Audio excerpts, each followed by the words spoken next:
Shalom, kita jumpa kembali dalam Renungan Goshen Mata.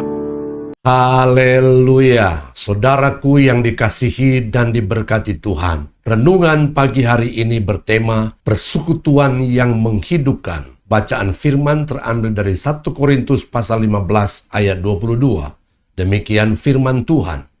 Karena sama seperti semua orang mati dalam persekutuan dengan Adam, demikian pula semua orang akan dihidupkan kembali dalam persekutuan dengan Kristus. Stabilizer atau stafol akan berguna, bermanfaat, dan berarti apabila selalu terhubung dengan sumber listrik dan tombol on-off-nya ditekan pada posisi on, sehingga arus listrik pun masuk dan beroperasi dalam stafol tersebut. Tahukah saudara, itulah gambaran hidup kita yang harus selalu terhubung dengan Tuhan yang adalah sumber kehidupan dan sumber segala sesuatu yang kita butuhkan. Tombol on-off yang harus berada pada posisi on adalah gambaran hati kita yang harus selalu dan senantiasa on atau terbuka bagi Tuhan. Selalu terhubung dengan Tuhan adalah berbicara tentang adanya hubungan persekutuan yang dibangun secara kontinu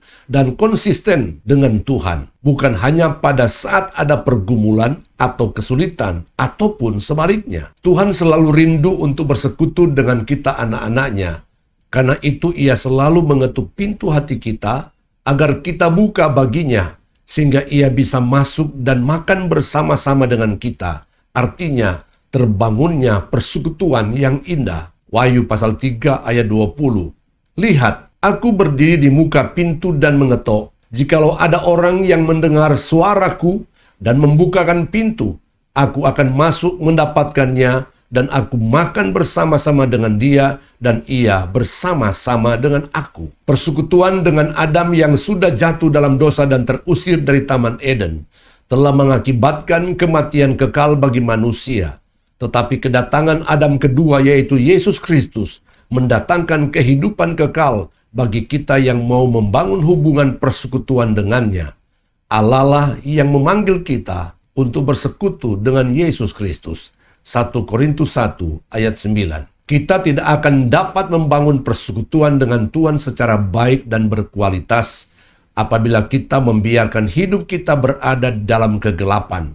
Artinya, membiarkan dosa dan segala sesuatu yang tidak berkenan kepada Tuhan.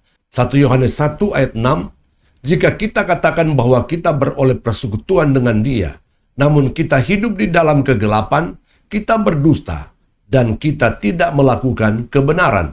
Saudaraku yang terkasih dalam Tuhan Yesus Kristus, marilah kita membangun persekutuan dengan Tuhan secara kontinu dan konsisten, karena ada janji Tuhan bahwa segala jerih payah kita tidak akan pernah sia-sia. 1 Korintus pasal 15 ayat 58. Amin. Tuhan Yesus memberkati.